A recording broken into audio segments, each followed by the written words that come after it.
Alright, I'm on day, I want to say 15 or 16.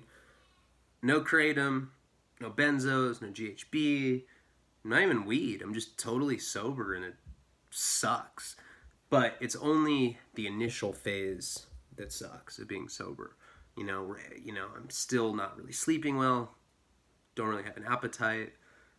Um, I come in like 15 seconds. My wife's just like, what the fuck? And the depression. The worst part is the depression. Just everything's just so morose. But I know that it's artificial, and I'm amazed at when I was like trying to document when I was initially coming off of it. I know I was doing a bunch of drugs, and people are just like, "Oh my god, the dope fiend has gone rabid. Fucking, he's on everything. He's wah." And it's like, whoa, Jesus Christ! Like I thought I had a purpose. Maybe I didn't. In retrospect, probably not a good idea. But I'm.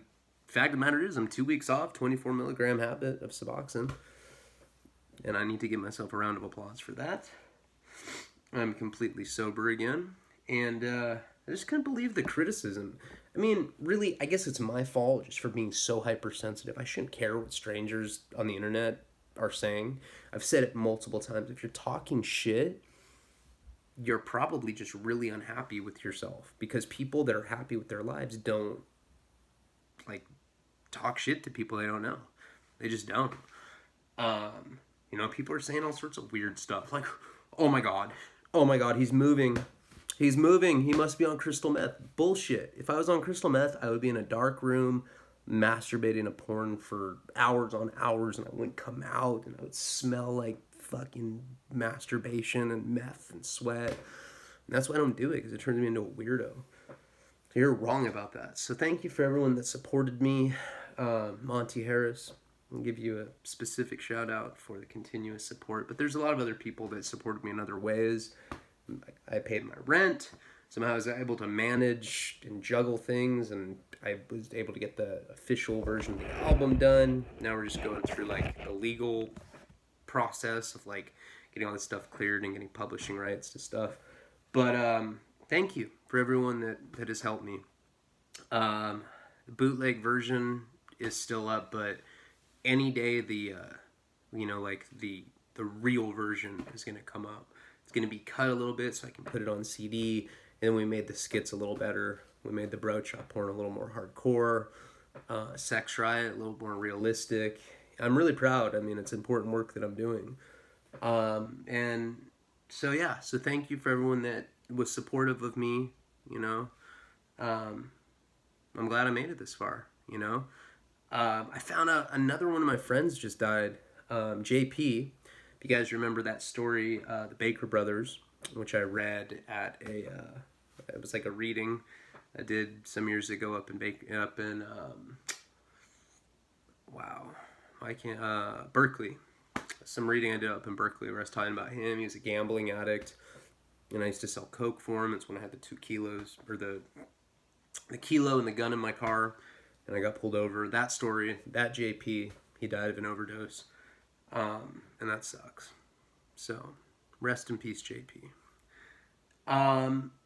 My thoughts are going to be a little meandering. That's the word of the month for when I'm kicking, because that's what happens with my thoughts. They just kind of like, go off in different directions. And sometimes I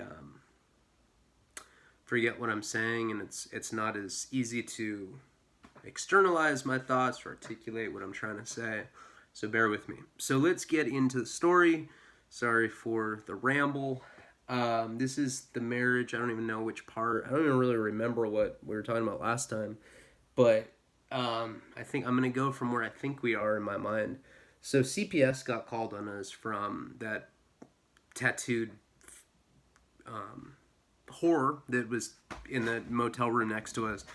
And basically, because she had called the cops and I'd gotten detained and then I missed the Suboxone thing or whatever, she was so mad that I didn't get arrested for domestic violence, even though I never hit her, any woman for that matter. I mean, I'm a scumbag, Really, most of my videos center around how much of a piece of shit I am, but I've never snitched on anyone. I've never hit a woman. Those are 2 things that I've never done. Never hurt a child or an animal either. But everything else, piece of shit that you can think of, I've definitely done. But I never hit her. So this lady was mad that I didn't get arrested because she told the cops that she saw me hit her. But it's not enough because my wife said I didn't hit her and her son said I didn't hit her and she didn't have a mark on her. So this lady was lying. But CPS has a lower standard, you know? Like, they don't need the evidence. They can just go on hearsay and they can open up an investigation. They can come, like, force drug tests on you. Now, at the time, I was shooting Suboxone at the time, and I was drinking heavily, and so was my wife. And, you know, we would go through periods where we would do cocaine and we would do ecstasy, and I would go through little bouts of heroin addiction, and then, like, I'd cycle through. You know, I'd, like, be on heroin, get on Suboxone, but I was drinking the whole time. She was drinking the whole time. She wasn't drinking as alcoholically as I was, and I didn't even realize that I was an alcoholic to the extent that I was. I mean, I had that incident in Denver where I started shaking, like, where the whole bed started shaking, so I knew I was physically dependent on it, but I had no idea how severely physically dependent I was. Like, it started getting just progressively worse. You know, I was, like, drinking whiskey out of the bottle all the time, and when we caught the CPS thing, my ex-wife had called me while I was at work, and, you know, I was working at this new, like, solar place. I was managing this room. I don't know if I got into this guy, Asher, another Israeli dude, or Israeli, however the fuck you say it, doesn't matter, whatever.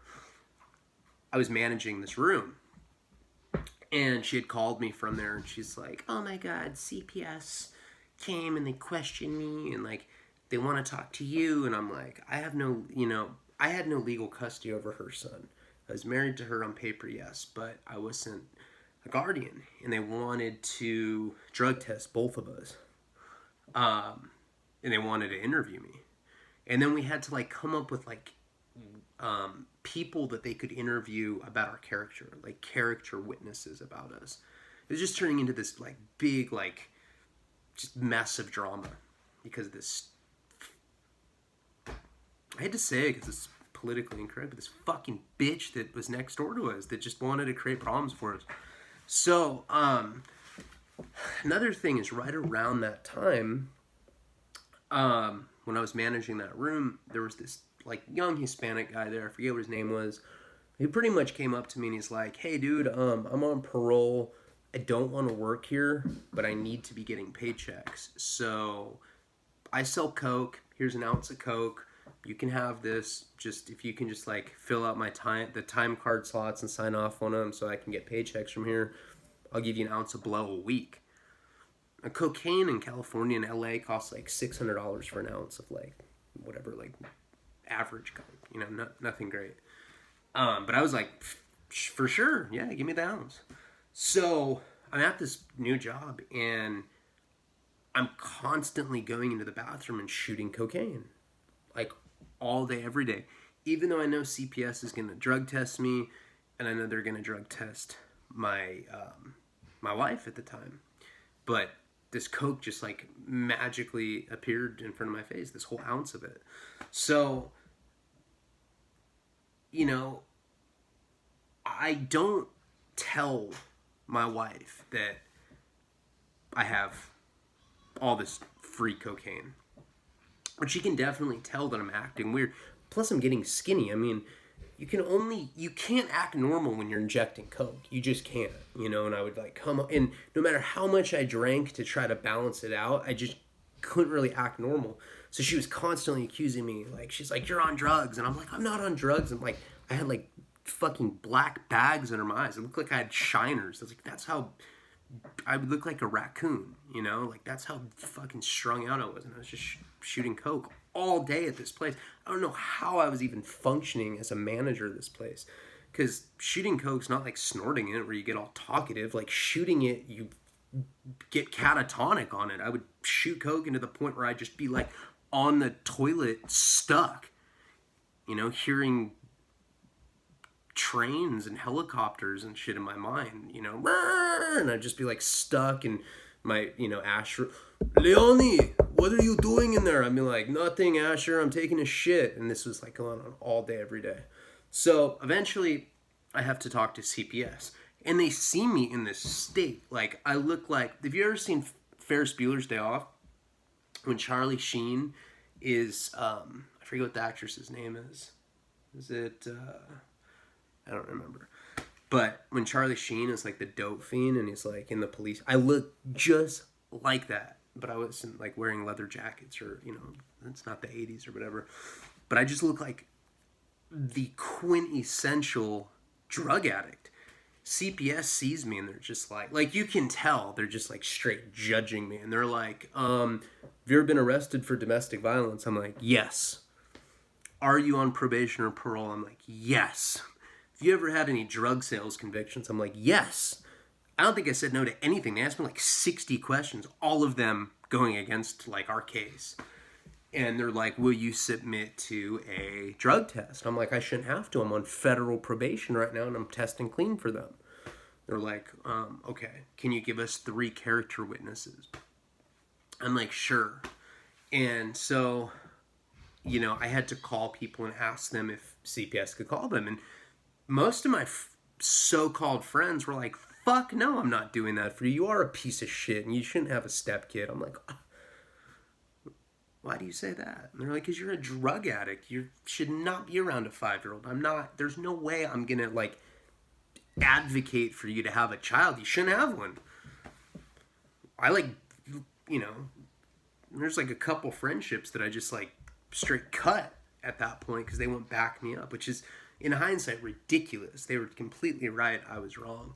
So, you know, during this time, my ex-wife is just like, she's like having a breakdown because it's not like,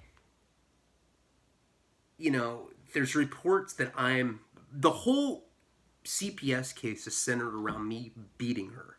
They come and interview me and I look like the most irresponsible drug addict on probation. Like, the only fucking thing I had going for me is that I had a job.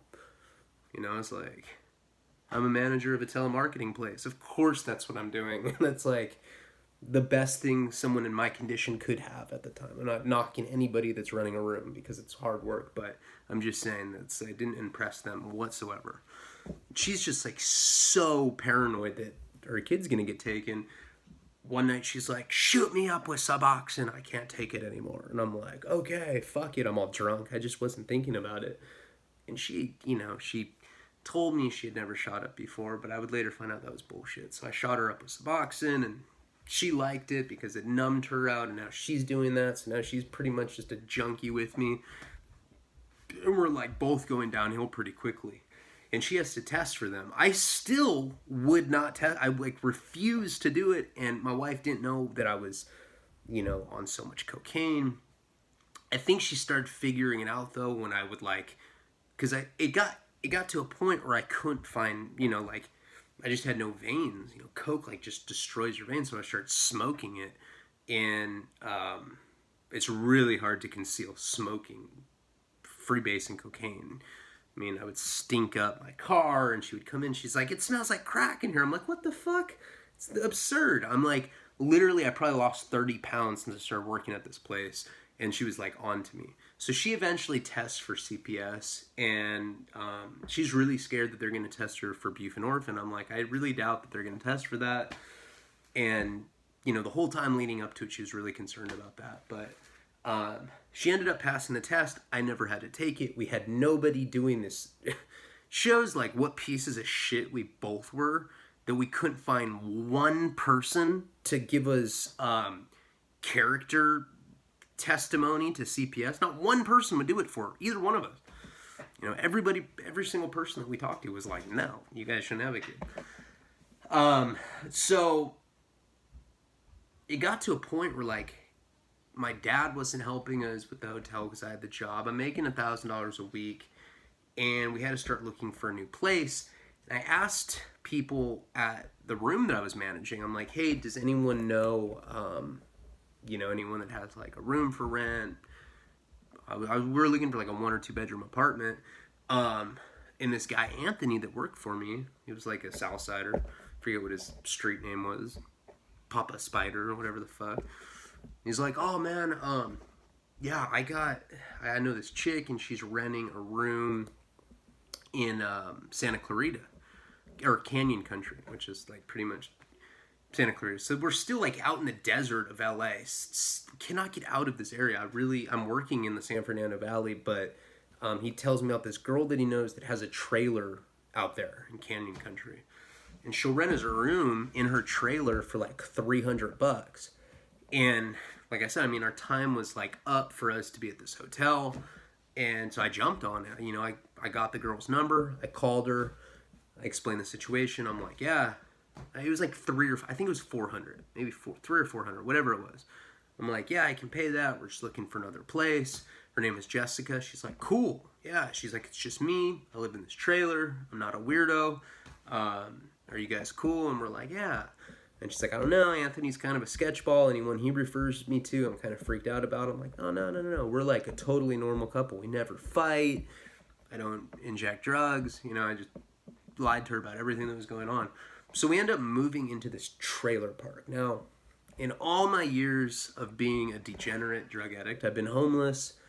I've lived in many motels. I've never lived in a trailer park. And I've never lived in a trailer except for this period. So we move in with this chick. Her name's Jessica, and she's kind of owlish, you know, kind of like wide-eyed, kind of weird mannerisms and shit.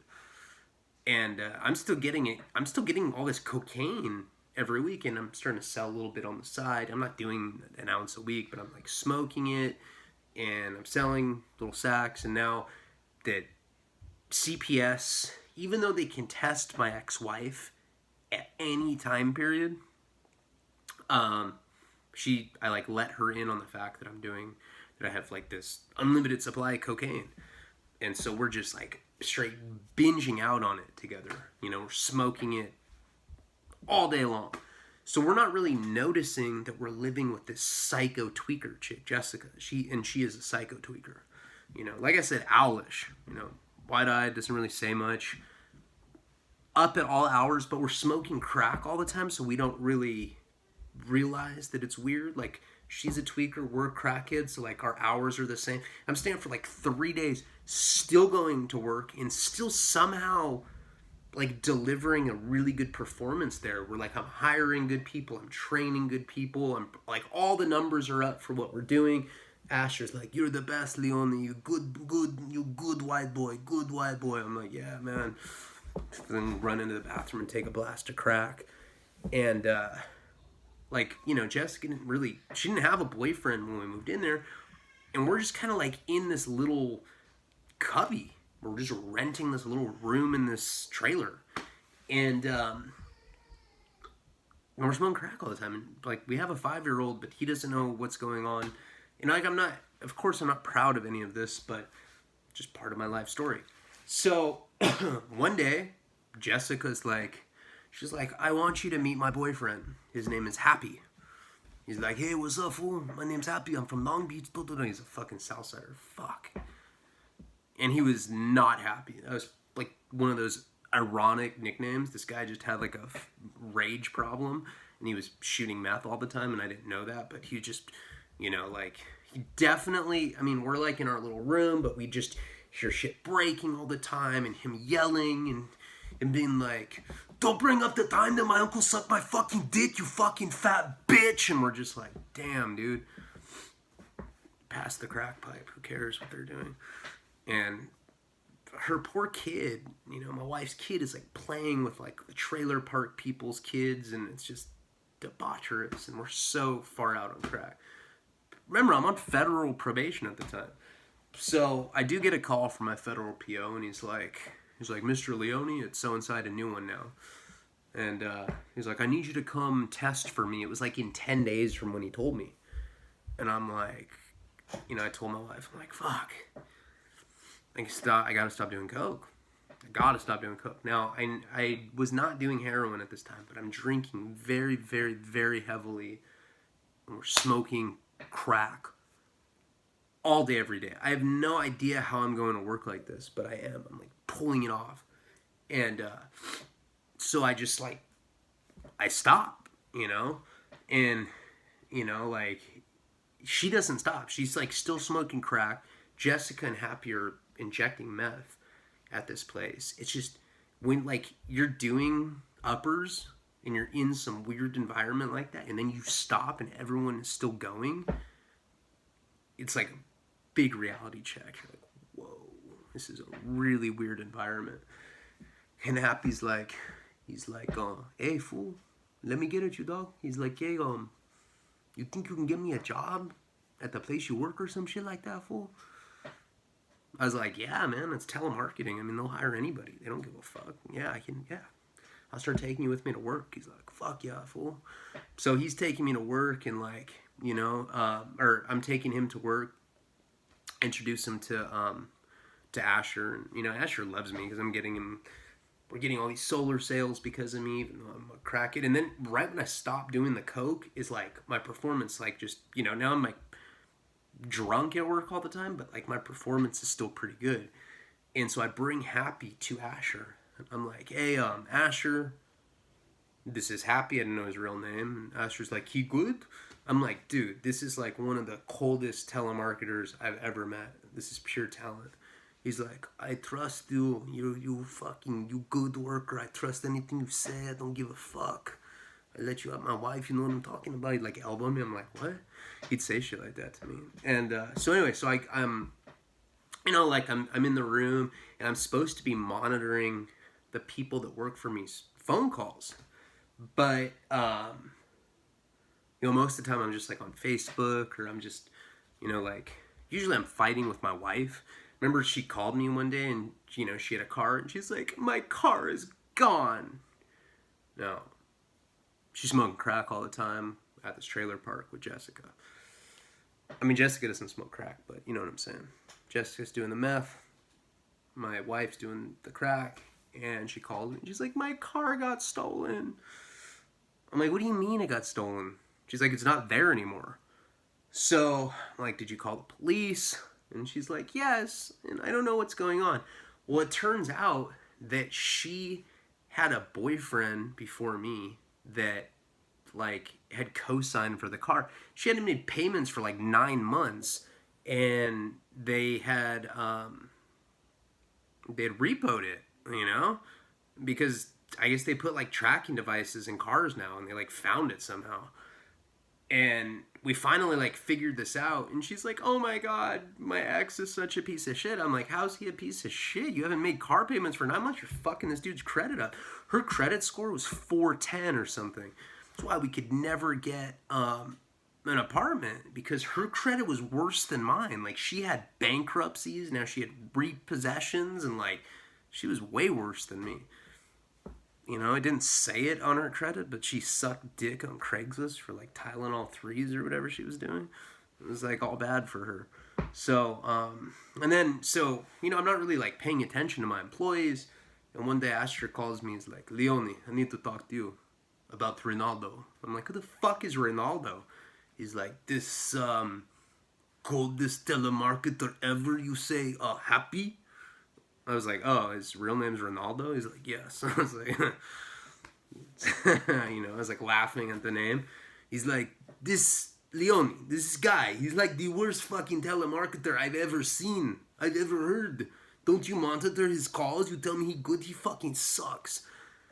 I'm like trying to defend him, because first of all, this guy Happy is like one of the most violent psychopath Southsiders ever. Like, pretty much scared of him. He's like a lot bigger than me, weighs a lot more, and he shoots meth all the time, and he has guns. I like don't want to have to fire him. Asher's like, let me play you some of these recordings of this guy, Ronaldo. I'm like, all right.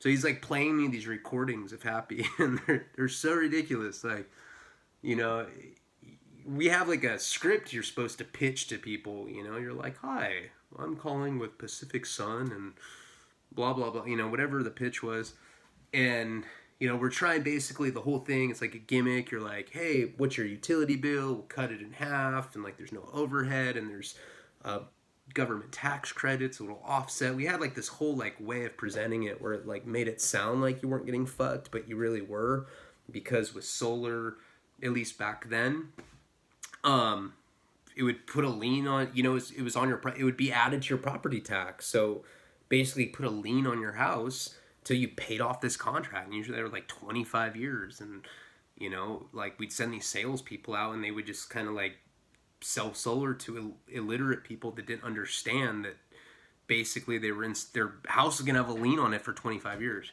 But we had a very, eloquent script that we had composed that made it sound legit. But so he plays me Happy's like phone calls, and they're like they're so ridiculous. They're all the same.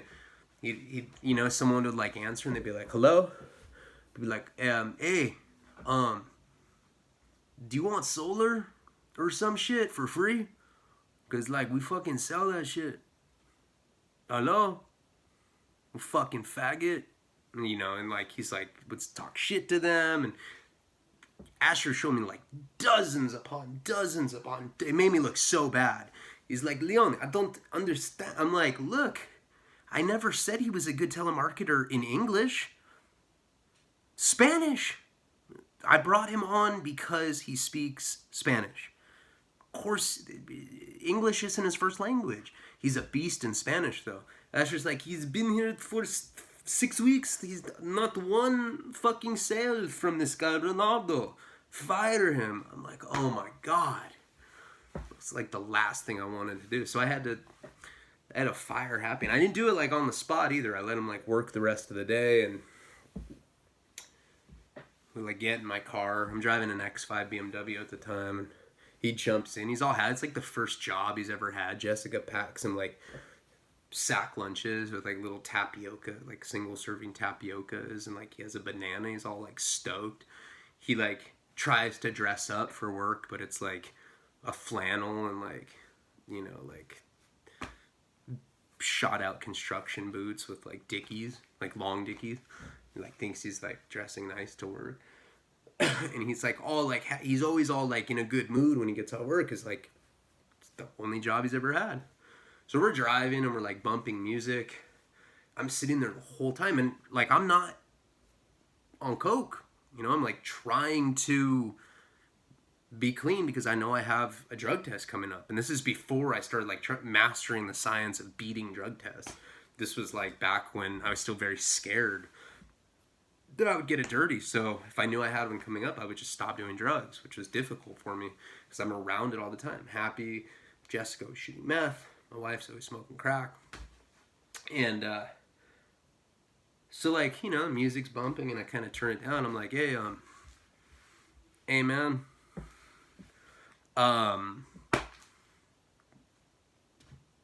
dude, Asher told me that you can't work there anymore.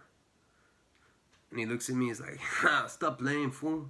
You're fucking funny, dog." And he turns the music back up. He's all like in a good mood, and I like turn the music back down. I'm like, "Nah, for real, man." And he just looks at me, he's like, "What do you mean, fool?" I'm like, "I don't know. Asher just said that, like," because I was like, "Dude, I listened to some of your calls. You're like, hey, you want free solar and shit like that? Because we fucking have that shit for free, fool." I was like, I listened to calls, and like he's heard them, and like, dude, you have to follow the script. You've worked here for 6 weeks. You haven't gotten one sale, and I'm not making this up. This is like a hardcore essay. He is so upset that I'm firing. He's like throwing a tantrum. He's like, fuck, and he's like punching the fucking glove box. And I'm like, dude, I'm like on the freeway.